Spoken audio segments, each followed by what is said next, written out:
Jangan anggap remeh satu kabar yang terdengar melegakan jika kabar itu belum berdiri di atas dasar yang resmi.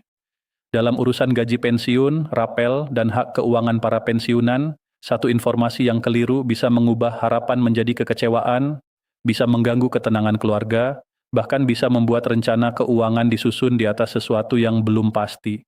Itulah sebabnya pembahasan ini tidak boleh disimak setengah-setengah.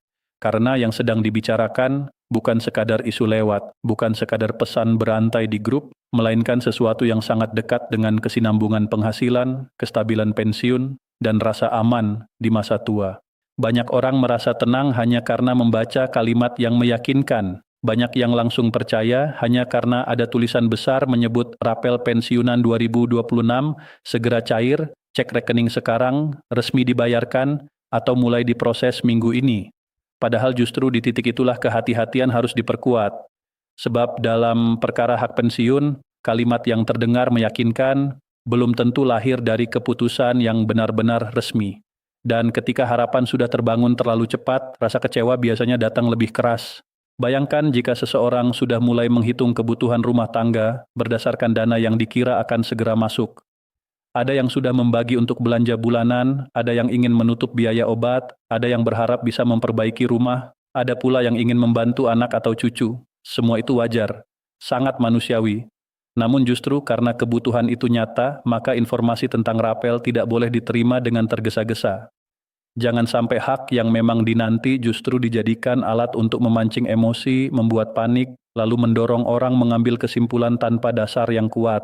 Lebih penting lagi, pembahasan ini perlu disimak sampai tuntas karena di bagian-bagian berikutnya akan dijelaskan secara perlahan apa sebenarnya yang dimaksud dengan rapel gaji pensiunan, mengapa rapel itu muncul, bagaimana mekanisme penyalurannya, jika benar dibayarkan, mengapa jumlahnya tidak sama antara satu pensiunan dengan yang lain, dan mengapa nama-nama lembaga seperti pemerintah, Kementerian Keuangan, PT Taspen, serta PT Asabri selalu disebut dalam pembicaraan ini. Bahkan berbagai narasi yang mengatasnamakan keputusan resmi, aturan pemerintah, surat edaran, atau dokumen formal juga akan dijernihkan agar tidak menimbulkan salah paham.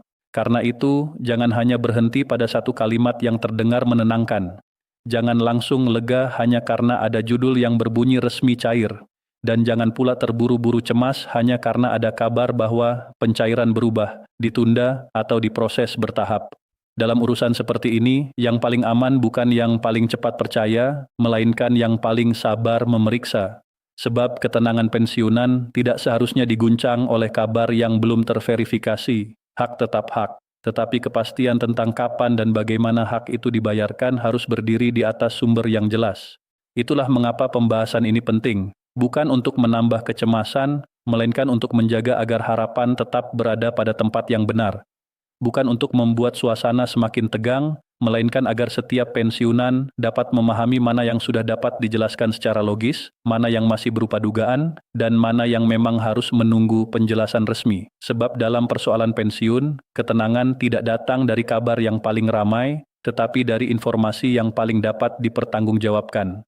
Kabar mengenai rapel gaji pensiunan tahun 2026 memang sudah lama menjadi bahan pembicaraan. Di banyak grup WhatsApp, di media sosial, dan di berbagai konten digital, pertanyaan yang terus berulang hampir selalu sama. Kapan sebenarnya rapel gaji pensiunan tahun 2026 akan dibayarkan? Apakah pencairannya benar dimulai pada bulan Maret atau justru bergeser ke April? Berapa nominal yang akan diterima? Apakah semua pensiunan memperoleh jumlah yang sama? Atau setiap orang akan menerima angka yang berbeda? Pertanyaan-pertanyaan seperti ini wajar muncul karena yang dibicarakan adalah hak finansial yang sangat dekat dengan kehidupan sehari-hari. Perlu dipahami sejak awal bahwa rapel gaji pensiunan bukanlah bonus, bukan hadiah, dan bukan bantuan khusus yang sifatnya sukarela. Rapel pada dasarnya adalah selisih pembayaran yang timbul karena adanya kebijakan kenaikan gaji pokok yang berlaku mulai tanggal tertentu, tetapi pelaksanaan pembayaran dengan nominal baru belum dapat dilakukan tepat pada saat kebijakan itu mulai berlaku. Dengan kata lain, rapel adalah kekurangan pembayaran yang tertunda dan kemudian harus dibayarkan setelah kesiapan administrasi dan sistem telah terpenuhi. Gambaran sederhananya seperti ini. Ketika pemerintah menetapkan kebijakan kenaikan gaji pokok dan kebijakan itu dinyatakan berlaku mulai 1 Januari 2026, maka secara aturan seharusnya perhitungan baru sudah menjadi dasar pembayaran sejak tanggal tersebut. Namun dalam praktiknya, proses administrasi tidak selalu dapat berjalan secepat tanggal berlakunya kebijakan. Ada tahapan penyesuaian data, sinkronisasi sistem, verifikasi, dan koordinasi antar lembaga. Jika pembayaran dengan gaji pokok baru dapat dilakukan beberapa bulan kemudian, maka selisih pembayaran dari masa tunggu itulah yang disebut rapel. Disinilah letak poin yang sangat penting. Rapel bukan pemberian tambahan yang muncul di luar hak. Rapel adalah bagian dari hak itu sendiri. Karena itu, bila nanti benar-benar dibayarkan, rapel harus dipahami sebagai pemenuhan kewajiban atas selisih yang sebelumnya belum tersalurkan. Jadi, tidak tepat jika rapel dianggap sebagai kebaikan hati semata atau hadiah insidental. Secara logika, administrasi dan keuangan, rapel adalah hak yang lahir dari kebijakan yang sudah berlaku tetapi belum sepenuhnya terrealisasi dalam pembayaran awal. Pembahasan mengenai rapel gaji pensiunan tahun 2026 juga tidak bisa dilepaskan dari perhatian besar para pensiunan ASN, TNI, dan Polri. Hal ini sangat wajar, sebab bagi banyak pensiunan, rapel bukan sekadar angka tambahan di rekening. Bagi sebagian keluarga, dana itu sudah dibayangkan sebagai penyangga kebutuhan harian, biaya kesehatan, perbaikan rumah, atau cadangan keuangan yang memberikan rasa aman. Di tengah kebutuhan hidup yang terus berjalan, kabar tentang rapel mudah sekali memengaruhi perasaan. Karena itulah ketenangan dan kejernihan harus dijaga. Berdasarkan berbagai informasi yang beredar luas, sering muncul narasi bahwa pencairan rapel gaji pensiunan tahun 2026 akan dimulai sekitar pertengahan Maret hingga awal April 2026. Ada juga konten yang menyebut tanggal tertentu seolah sudah final. Namun disinilah sikap hati-hati menjadi sangat penting, sebab kabar yang beredar luas belum otomatis berarti telah dikukuhkan sebagai keputusan resmi. Dalam banyak kasus, informasi berantai sering mengutip sumber yang tidak jelas, hanya memakai kalimat seperti menurut informasi terpercaya, kabarnya sudah pasti, atau disebut-sebut dari pihak terkait tanpa menunjukkan dokumen resmi, siaran pers, atau pengumuman yang benar-benar bisa diperiksa. Kalaupun nanti rapel dibayarkan, mekanisme penyalurannya secara umum diperkirakan akan mengikuti pola penyaluran pensiun yang selama ini sudah dikenal. Untuk pensiunan ASN sipil, lembaga yang selama ini sangat dikenal dalam pengelolaan pensiun adalah PT Taspen. Sedangkan untuk pensiunan TNI dan Polri, pengelolaan pembayaran pensiun berkaitan dengan PT Asabri. Jika rapel benar-benar direalisasikan, maka penyalurannya besar kemungkinan dilakukan melalui sistem transfer langsung ke rekening masing-masing pensiunan, sebagaimana pembayaran pensiun bulanan biasa. Artinya, secara umum para pensiunan tidak perlu membayangkan proses yang rumit, tidak perlu panik datang ke kantor membawa berkas, dan tidak perlu mengira bahwa pencairan hanya bisa dilakukan melalui antrean fisik. Pola yang paling masuk akal adalah penyaluran langsung melalui sistem yang telah berjalan selama ini. Bahkan dalam berbagai narasi yang beredar, disebut pula kemungkinan adanya pemberitahuan melalui saluran resmi seperti pesan singkat atau email ke data yang terdaftar berisi informasi mengenai status pencairan, jumlah dana, tanggal pembayaran, dan rekening tujuan. Namun sekali lagi, hal seperti ini tetap harus menunggu penjelasan yang benar-benar resmi agar tidak berubah menjadi asumsi yang berlebihan. Lalu timbul pertanyaan penting berikutnya, jika memang rapel dibayarkan, apakah semua pensiunan akan menerima jumlah yang sama? Jawabannya tidak. Nominal rapel setiap pensiunan pada dasarnya tidak akan sama. Perbedaan itu bukan karena pilih kasih dan bukan pula karena perlakuan istimewa kepada pihak tertentu. Perbedaan nominal terjadi karena dasar perhitungan pensiun, setiap orang memang tidak identik. Ada beberapa faktor utama yang memengaruhi besaran rapel. Pertama adalah golongan ruang atau pangkat terakhir saat masih aktif bekerja. Semakin tinggi golongan atau pangkat terakhir, biasanya semakin tinggi pula dasar gaji pokok yang menjadi acuan pensiun. Kedua adalah masa kerja golongan atau masa kerja yang berpengaruh terhadap besaran gaji pokok. Ketiga adalah selisih antara gaji pokok lama dan gaji pokok baru setelah kebijakan kenaikan diberlakukan. Inilah inti utama rapel. Keempat adalah jumlah bulan tunggakan, yaitu berapa lama jeda antara tanggal mulai berlakunya kebijakan dengan saat pembayaran baru benar-benar diterapkan. Secara sederhana, rumus kasar rapel adalah selisih antara gaji pokok baru dan gaji pokok lama, lalu dikalikan jumlah bulan tunggakan. Semakin besar selisih per bulan dan semakin panjang masa tunggakan, maka semakin besar pula total rapel yang diterima. Karena kombinasi faktor setiap pensiunan berbeda, maka nominal akhirnya pun wajar jika berbeda. Agar lebih mudah dipahami, ambil contoh ilustrasi sederhana. Misalnya ada seorang pensiunan dengan gaji pokok lama 3.000. Setelah kebijakan kenaikan gaji pokok sebesar 8% diberlakukan, gaji pokok barunya menjadi 3.210.000. Selisih per bulan berarti 240.000. Jika kebijakan berlaku sejak Januari 2026 tetapi pembayaran dengan nominal baru-baru terlaksana pada April 2026, maka ada tunggakan 3 bulan, yaitu Januari, Februari, dan Maret. Dengan demikian, total rapel yang diterima adalah 240.000 dikalikan 3, yaitu 720.000. Sekarang ambil contoh lain. Ada pensiunan lain dengan gaji pokok lama 5.000. Dengan kenaikan 8%, gaji pokok barunya menjadi 5.400. Selisih per bulan berarti 400.000. Jika masa tunggakannya sama, yaitu 3 bulan, maka total rapelnya menjadi 400.000 dikalikan 3, yaitu 1.200.000. Dari dua ilustrasi sederhana ini terlihat jelas bahwa perbedaan dasar gaji pokok langsung memengaruhi besaran rapel. Jadi, tidak tepat jika ada anggapan bahwa semua pensiunan akan menerima nominal yang seragam. Dalam beberapa kondisi, perhitungan juga bisa dipengaruhi oleh komponen lain yang melekat dan diatur menurut regulasi yang berlaku. Hal ini membuat penghitungan real di lapangan bisa sedikit lebih kompleks. Namun inti dasarnya tetap sama, yakni rapel berasal dari selisih penghasilan yang seharusnya sudah diterima sejak kebijakan berlaku, lalu dibayarkan setelah proses penyesuaian siap. Karena itulah muncul pula pembicaraan mengenai golongan-golongan yang berpotensi menerima rapel lebih besar. Secara matematis, perhatian sering tertuju kepada para pensiunan pada jenjang tertinggi dalam struktur kepangkatan ASN, yaitu golongan EV. Bahkan yang sering disebut-sebut adalah 5 subgolongan dalam golongan EV, yaitu EVA, EVB, EVC, EVD, dan EVA.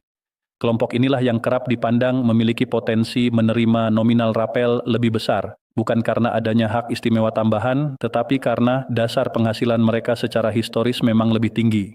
Ketika dasar itu dikenai persentase kenaikan yang sama dan dikalikan masa tunggakan yang sama, hasil nominal akhirnya tentu cenderung lebih besar daripada golongan di bawahnya. Poin ini penting dijaga agar tidak menimbulkan salah paham. Ketika ada narasi yang mengatakan 5 golongan tertentu berpotensi menerima rapel terbesar, itu seharusnya dipahami sebagai konsekuensi logis dari rumus perhitungan, bukan sebagai perlakuan khusus. Hak setiap pensiunan tetap dihitung berdasarkan dasar masing-masing.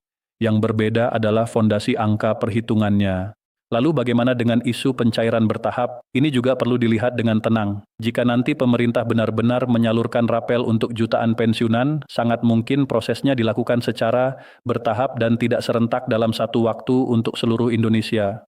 Pendekatan bertahap biasanya dipahami sebagai bagian dari kehati-hatian administrasi dan pengelolaan keuangan negara.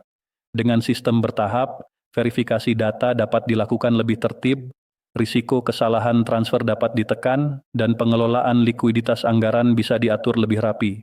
Jadi pencairan bertahap tidak otomatis berarti ada masalah, melainkan bisa juga merupakan bagian dari tata kelola yang lebih aman.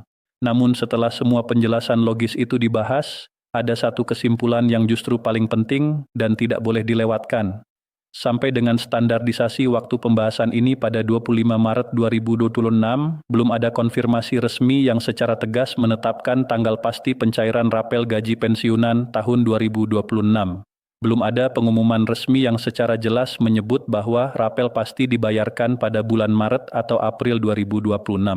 Belum ada kepastian formal yang dapat dijadikan pegangan final, baik dari pemerintah, Kementerian Keuangan, pihak yang terkait dengan kebijakan kepegawaian, maupun dari lembaga penyalur seperti PT Taspen dan PT Asabri, sebagaimana disebut dalam naskah sumber. Inilah inti yang harus dipahami dengan tenang. Semua kabar yang beredar, sekuat apapun narasinya, semenarik apapun judulnya, dan semeyakinkan apapun bunyinya, masih harus diperlakukan sebagai informasi yang belum terverifikasi sepenuhnya jika belum disertai sumber resmi yang jelas. Karena itu, sikap yang paling aman bukan menolak mentah-mentah setiap kabar, tetapi juga bukan mempercayainya secara penuh sebelum ada dasar resmi yang dapat diperiksa. Maka yang perlu dijaga sekarang adalah keseimbangan antara harapan dan kehati-hatian. Berharap tentu boleh, menanti tentu wajar. Bahkan mendoakan agar hak-hak pensiunan segera dibayarkan adalah sesuatu yang sangat manusiawi. Tetapi rencana keuangan sebaiknya tetap disusun secara hati-hati. Jangan membuat keputusan besar hanya berdasarkan pesan berantai, thumbnail yang mencolok, atau judul konten yang belum menunjukkan sumber resmi. Dalam perkara yang menyangkut keamanan finansial di masa pensiun, langkah paling bijak adalah menunggu kejelasan dari pihak yang benar-benar berwenang.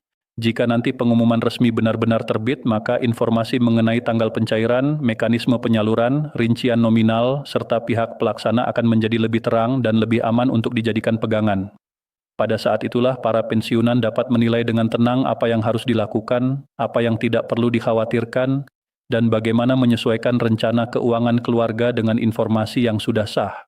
Jadi, jika diringkas secara sederhana, ada beberapa hal pokok yang perlu dipegang. Pertama, rapel gaji pensiunan 2026 secara logika adalah hak yang timbul dari selisih pembayaran akibat kebijakan kenaikan gaji pokok yang belum langsung terrealisasi. Kedua, rapel bukan bonus, bukan hadiah, dan bukan bantuan khusus, melainkan pemenuhan atas kekurangan pembayaran yang tertunda. Ketiga, jika nanti dibayarkan, penyalurannya secara umum sangat mungkin melalui mekanisme lembaga pengelola pensiun seperti PT Taspen untuk pensiunan ASN sipil dan PT Asabri untuk pensiunan TNI serta Polri dengan pola transfer langsung ke rekening.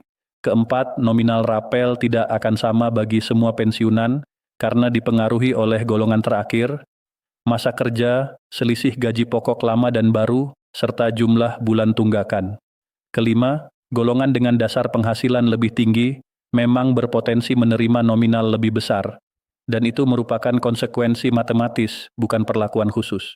Keenam, sampai 25 Maret 2026, belum ada konfirmasi resmi mengenai tanggal pasti pencairannya sebagaimana ditegaskan oleh isi naskah sumber. Karena itu, sikap terbaik adalah tetap tenang, tetap waspada, tetap berharap yang baik, namun tidak membiarkan diri larut dalam kabar yang belum pasti. Hak pensiunan tetap penting. Ketenangan juga tidak kalah penting, dan dua hal itu hanya bisa dijaga bila informasi yang dipegang benar-benar bersumber dari dasar yang jelas, resmi, dan dapat dipertanggungjawabkan.